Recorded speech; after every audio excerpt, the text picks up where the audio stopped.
Welcome back to The Explainer. Today, we're digging into a really interesting one, Voyager Technologies. So, is this company a solid long-term bet, or is it just burning cash on its way to the stars? Let's find out.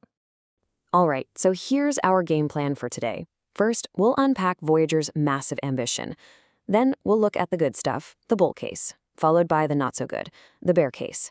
After that, we'll dive into what management is doing, check out what the stock chart is telling us, and finally, we'll bring it all home with a verdict on the risk versus the reward.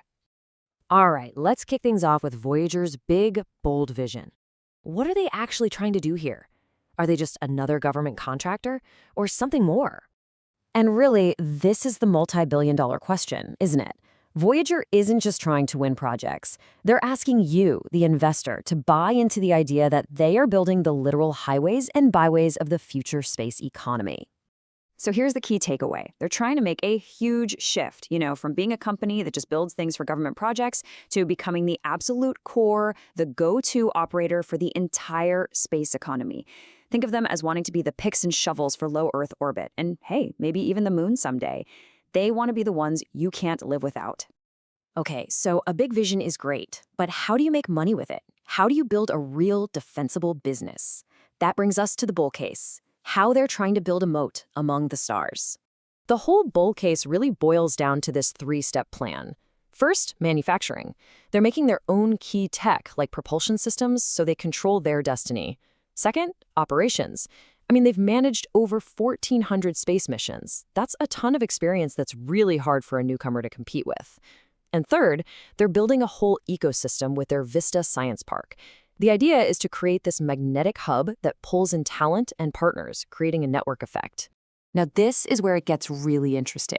It feels like all the stars are aligning for them, pun intended.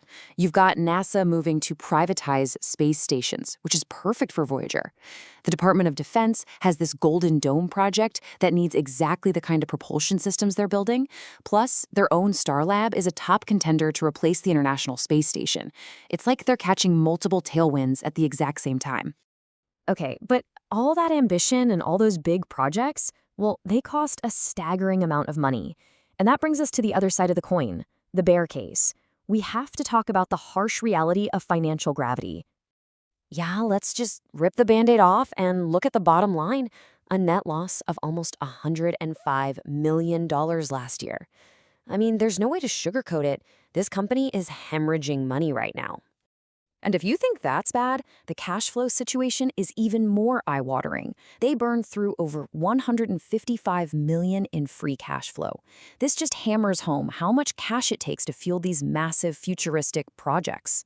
And this quote, wow, this really puts the entire risk into perspective. Their main project, Starlab, could cost over $3 billion.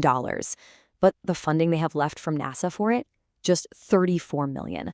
That is a gigantic, multi-billion-dollar hole they have to fill somehow. That's a huge financial overhead. Okay, so let's try to put a number on it. If we ignore the exciting story for a second and just run a straight-up discounted cash flow analysis, a conservative valuation based on its financials, the company's intrinsic value comes out to be somewhere around $12 a share. Now, hold that number in your head, $12, and then look at where the stock has been trading recently, right around $30.